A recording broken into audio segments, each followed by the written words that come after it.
Their mother and I were obsessed with music. We feel it's a great influence on your life and it's a fantastic thing. And so, from as early as they were, you know, able to listen to music, they were being fed all manner of different tunes, and I think it just gets in your blood then. I've just spoken to Sophie. The one that we kind of both agreed on was Taskersaurus.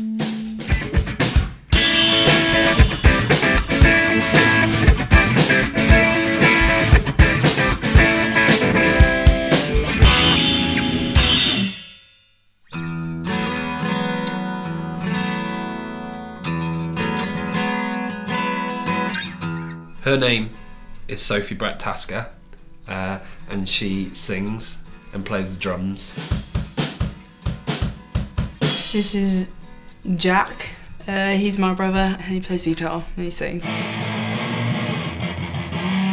Sophie was born when I was 5. We've always been a really good brother and sister. Like, it does help that we have a lot of stuff in common. The thing that sticks out in my head is being in the south of France, and we'd be in the car, and you got the White Stripes that we listened to loads. You've got the Kinks' greatest hits, and we've got an album called Redwood by a band called Dinosaur. And we just listened to all of that while we'd be driving around with our folks. And so Sophie bought this little bongo, and I always took my acoustic guitar on holidays, so I'd just force, I'd be like, right, Sophie, we're going to play Hotel Yorba, we're going to play Black Math. The beginnings of the band have been there for a decade or something, which is why maybe we find it so easy to play together. It got difficult at home, and then like eventually my mum died, and everyone was just like in this like weird space and dealing with it their own way, and I think Jack was with a girlfriend. As the songs all say, it's a very messy, upsetting, you know, relationship that was pretty much went downhill from the off. I had friends in Liverpool who were kind of my friends, who'd been my friends before I moved up there to live with this person. And they were all, I think as well, a little bit kind of, well, Jack, I think you're going down a path that isn't really you. It was a very messy time, and I think my family were very worried for me. About a year and a month or something ago, I left Liverpool and came back to Stafford. I set the crappy little drum kit that we had up and said to Sophie, like, do you want to join me on the drums for a song or two? And she was kind of like, yeah, I'm not going to play drums to your shit songs. So we wrote new songs. We actually decided to be a band, like we were about to go on, and then we were like, oh, like we haven't got a name. So our friend was like, just be the Taskers, you're never going to use it again. So we were like, yeah, whatever, okay, we'll just be the Taskers. No one would be called a shit thing. Yeah, we were like, that's such a rubbish name, okay, we'll just use it anyway. It's just suddenly all appeared.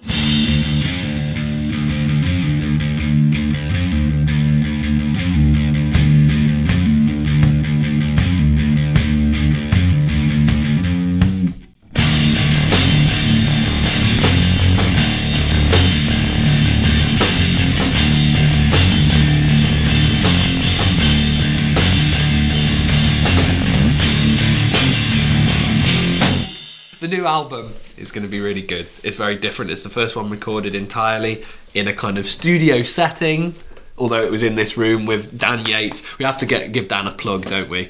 Daniel Yatesy, very good record producer. He's really good, actually. Just turn around and you come through. All right, Cameron, how are you doing? Nice cardigan. Thank you. It's rather toasty. I think we became friends on like my second or third day at school, or something like that. So to have him up there recording the record, it's just absolutely perfect. Me and Jack go back to the dawn of time. Records that I'm listening to, I say, oh, you should do this. I got him into Pearl Jam. Yeah, saved his soul. Yeah, you missed a brilliant joke. And yeah, so to have him up there, he knows what we're after. It's nice to do it like at home and in the band room, and especially with Yatesy, who's a really old friend. He knows our sound really well. Normally recording in a house isn't the best way of doing it. It just gives a more unique kind of feel to the thing. They definitely have a more rough and ready sound, which is kind of on the contrary to a lot of more commercial music today. For the kind of thing we do, where we're not too worried about doing what's maybe fashionable or what's considered like industry standard, or you know what other people might do, it's really good to have someone who knows us on a personal level. I think the rough and ready sound goes well with the more DIY approach.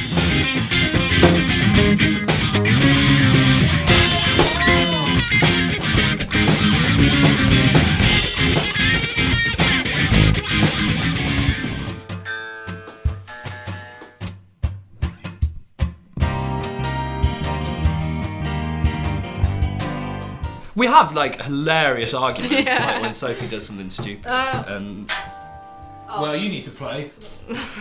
When you write 15 songs and want to put them all on the new album, and you I write am them in bad like a like day. Yeah.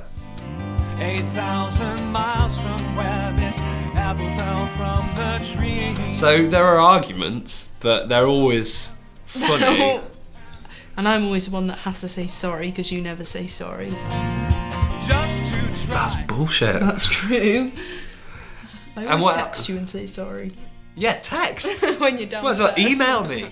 It's like communicating across the room.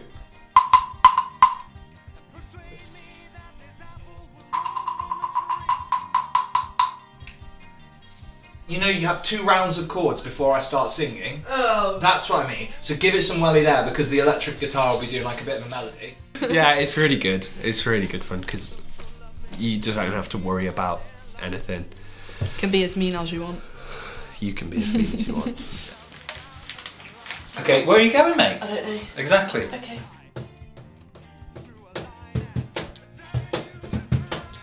So we're like best mates. Yeah, we kind of have to be friends. No, we're mates, aren't we? We're mates. Yeah. You know, I looked after you, friends. took care of you. I take care of you. I don't know what you're nodding at me for. As in you start. Oh, are we starting now? Are we starting, Yates? We are indeed.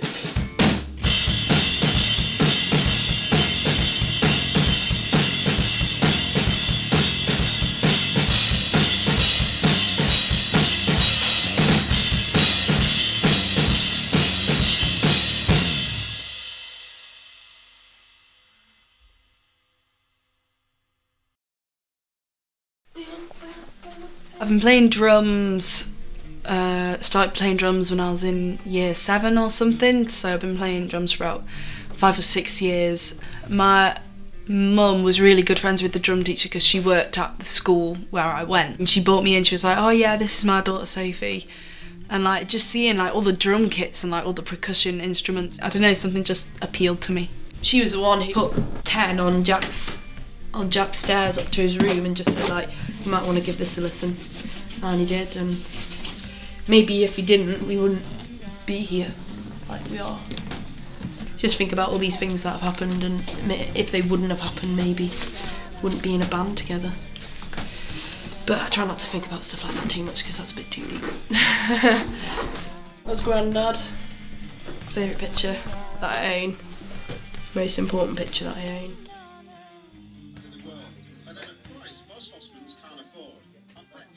You want the full title? Yeah, I do. Neville Henry John Corden. He is just like, I can't even explain it, like he's just... Neville is the king. He's my mother's father, my grandfather. Just my hero, my absolute hero. Like I said, they're pretty much level, like him and Jack, like they're my best friends, like in the whole world. Him and Sophie became very close when my mum died. Every Friday to Sunday, I would go and stay with my granddad. He pretty much has raised me, like, at a very important time in my life. It's just circumstances that have, made this arrangement really in a way. But it's been good for both of us, I think, though, in that sense.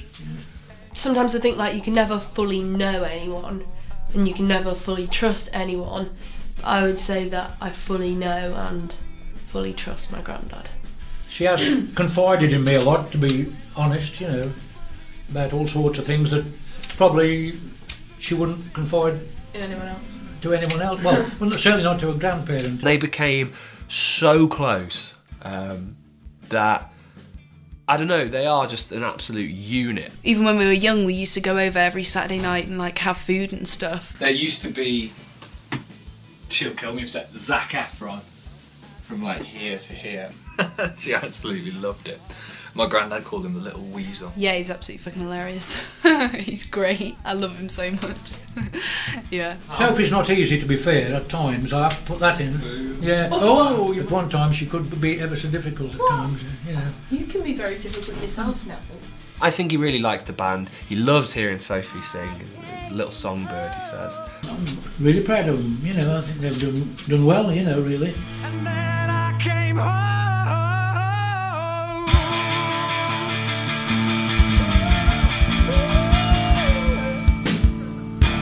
What's the first lyric?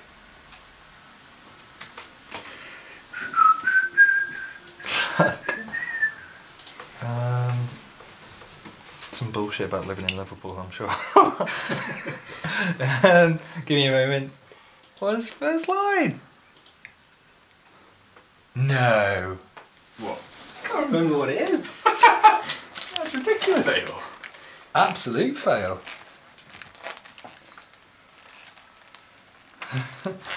Ah! What will we do when the beauty of the stars fades away and we're left with shit lyrics? Well, he's a great person. You know, he has nothing but good intentions. And now for something completely different.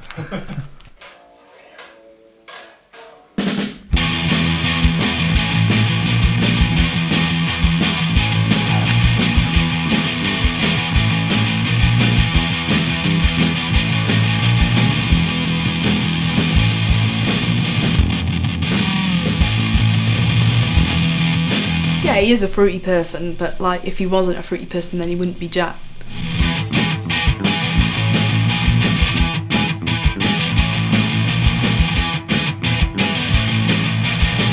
You know, we're opposites, so we like complement each other.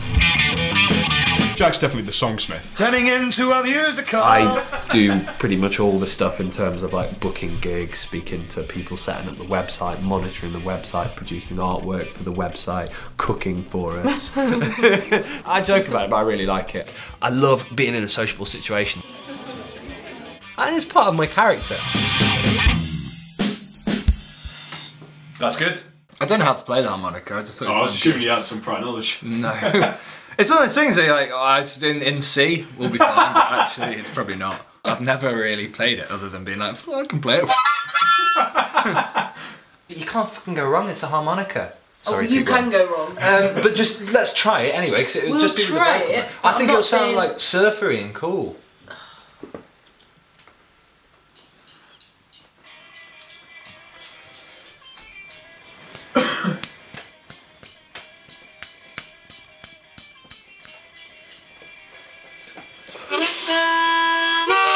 No, let's leave it. Let's just do the vocals. Was it not in tune?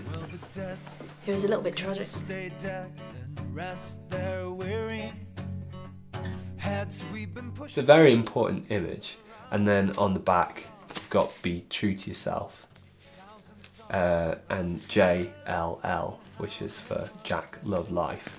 So if you fucking have a field day on this. Be True to Yourself was written actually on an iPod Nano she gave to me when I was 14. Got it engraved on the back, but I put it across onto there after she died, and that I used to carry that with me everywhere. But it's getting, you know, you've seen it's getting dog-eared. Yeah, she was. Is the unseen, unheard third member of the band, definitely. There wouldn't be half the we wouldn't be who we are without her. Well, we both embody her in different ways. I've got a personality, but Sophie looks like her. Sophie's got a stubbornness. So, yeah, and a bit more.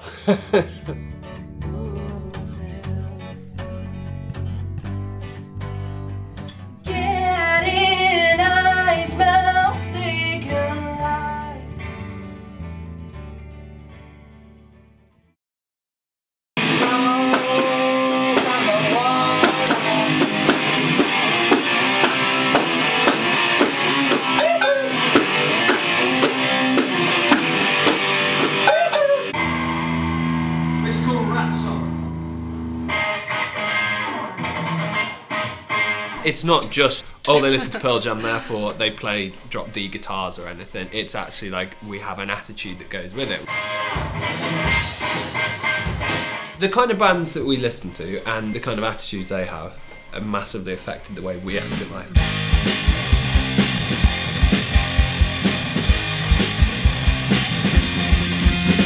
Do you not tell facial expressions? No, what was if that? I go, ooh, you're like, what? Why are let's you listen to gonna cry? the end. You asked for my honest opinion.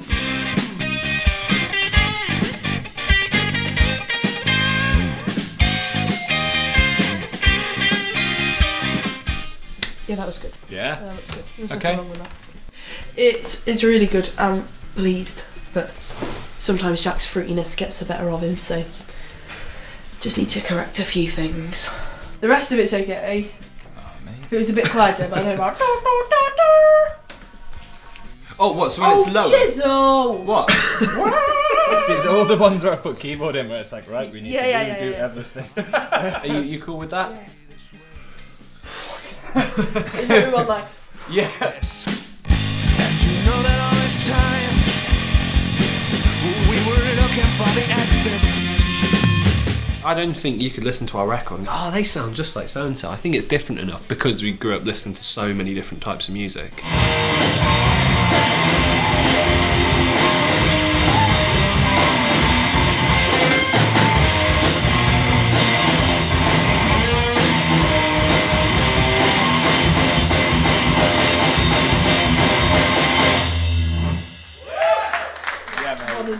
Yeah. That's Smashes. made up for all you little fruity things.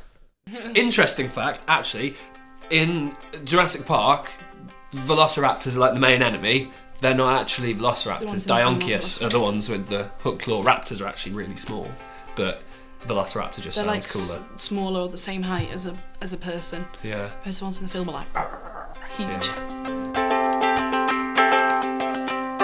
We've grown up having a big interest in dinosaurs and loving Jurassic Park, so we had these 2 dinosaur toys and we just brought them along to the first gig and thought, like, why not just have them around because they look cool. Now we have a massive collection. It started as a joke, have them on stage, oh it'd be funny because you used to like dinosaurs, and now it's grown into something so integral. Probably my biggest interest when I was growing up was dinosaurs, and now, you know, being, you know, when I was going through my teens and early 20s, you know, my big thing is music, so it feels kind of cool to marry the two together. You're playing rock music, like it's the daftest thing in the world actually. I think to take rock music super seriously is just foolish. Can you do an impression of a dinosaur? No. Well, you just go like... Yeah. The dinosaurs really add to that idea of like, this is fun. I'm like, come on, yeah, get the coffers on the blend, yeah, sit down, have some food, and then my father comes like, who the hell are all these people? We wouldn't be a band without our father. It's true, but it's fruity.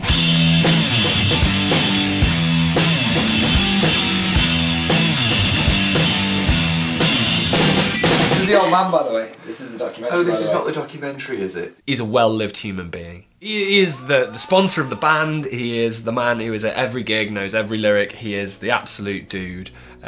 He is the bassist for many songs. He is the bassist for many arguments. The manager. Financier. Yeah, that's When we formed, oh what, you need a new proper drum kit, right, boom, there you go.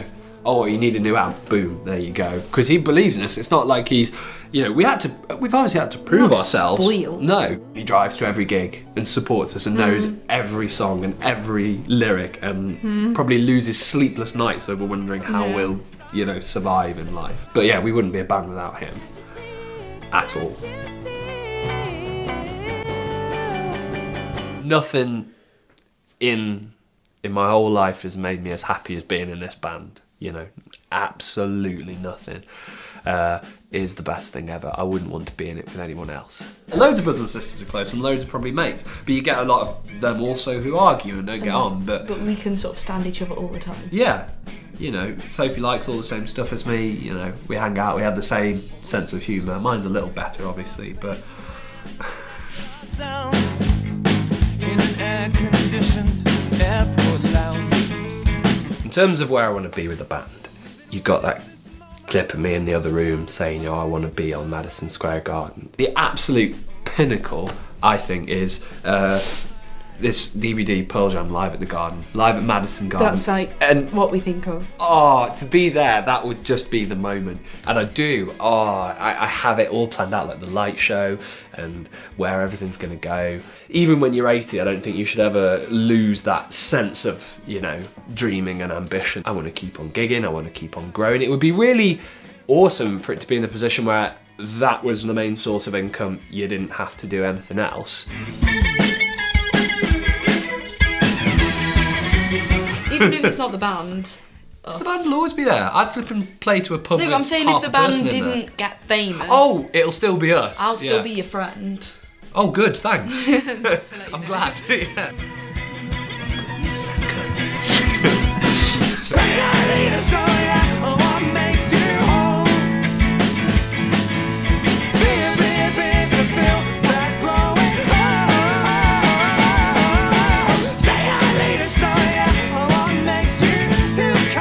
Wait, what was the question again? Is that too much?